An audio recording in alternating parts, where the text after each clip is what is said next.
লাঠি গুলি জেলের ভয়, এই লড়াইয়ে করব জয়। লাঠি গুলি জেলের ভয়, এই লড়াইয়ে করব জয়।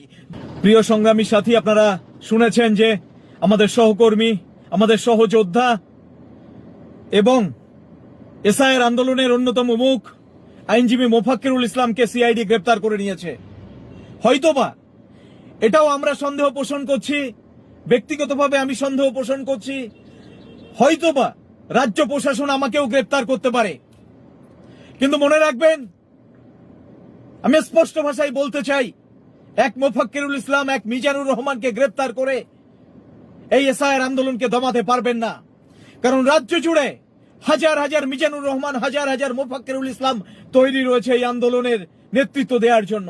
তাই এক মোফাক্কিরুল ইসলামকে, এক মিজানুর রহমানকে গ্রেপ্তার করে যদি আপনারা মনে করেন যে এই আন্দোলনকে আমরা রুখে দেব, সেটা প্রশাসনের মস্ত বড় একটা ভুল হবে। যে মুখ্যমন্ত্রী মমতা বন্দ্যোপাধ্যায় বারবার বলেছেন যে এসআইআর আমরা হতে দেব না, সেই মুখ্যমন্ত্রী আবার বলছেন যে ডিটেনশন ক্যাম্পে আমরা পাঠাতে দেব না। কি বলছেন? যে অভিষেক বন্দ্যোপাধ্যায় বললেন যদি নাম ডিলিট হয় তো 1 লক্ষ কর্মী নিয়ে আমি নির্বাচন কমিশন ঘেরাও করব। কোথায় সেই অভিষেক বন্দ্যোপাধ্যায়? কোথায় গেছেন? ভোটের প্রচার করছেন, তাই না? কোথায় মমতা বন্দ্যোপাধ্যায়? ভোটের প্রচার করছেন, তাই না? তাই আবার বলছি, যদি আপনারা মনে করেন এক মিজানুর রহমান, এক মোফাক্কিরুল ইসলামকে গ্রেপ্তার করে এসআইআর আন্দোলনকে আপনারা দমিয়ে দেবেন, সেটা কিন্তু মস্ত বড় একটা ভুল করবেন। কারণ এক মিজানুর রহমান, এক মোফাক্কিরুল ইসলামের কে গ্রেপ্তার করলে হাজার হাজার মিজানুর রহমান, হাজার হাজার মোফাক্কিরুল ইসলাম এই বাংলা থেকে মাথা চেড়া দিয়ে উঠবে এবং তারাই এই আন্দোলনকে এগিয়ে নিয়ে যাবে।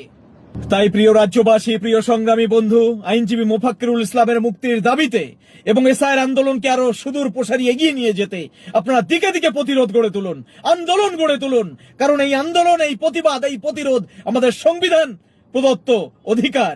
তাই গ্রেপ্তারের ভয়ে, গুলির ভয়ে, জেলের ভয়ে যেন তরুণ প্রজন্মকে এই অন্যায় অবিচারের বিরুদ্ধে রুখে দাঁড়াতে প্রতিবন্ধকতা সৃষ্টি না করতে পারে। দেখুন, সংবিধান আমাদের অধিকার দিয়েছে অন্যায়ের বিরুদ্ধে রুখে দাঁড়ানোর, প্রতিবাদ করার। সেই সংবিধান প্রদত্ত অধিকারটুকু কেড়ে নিতে চাইছে এই সরকার, এই প্রশাসন। দেখুন, আজকে আমাদের জেলের ভয় দেখিয়ে, গুলির ভয় দেখিয়ে, লাঠির ভয় দেখিয়ে আমাদেরকে রুখে দেওয়ার চেষ্টা করছে রাজ্য প্রশাসন। কিন্তু বলতে চাই, হাজার হাজার তরুণ প্রজন্ম কিন্তু জেগে উঠেছে এই অন্যায়ের বিরুদ্ধে। তাই একটাই আওয়াজ আমাদের, একটাই আওয়াজ, লাঠি গুলি জেলের ভয়, এই লড়াইয়ে করব জয়। আসুন হাতে হাত মিলিয়ে, কাঁধে কাঁধ মিলিয়ে আজকে আমরা একটাই কথা বলি, লাঠি গুলি জেলের ভয়, এই লড়াইয়ে করব জয়। লাঠি গুলি জেলের ভয়, এই লড়াইয়ে করব জয়। জয় হিন্দ।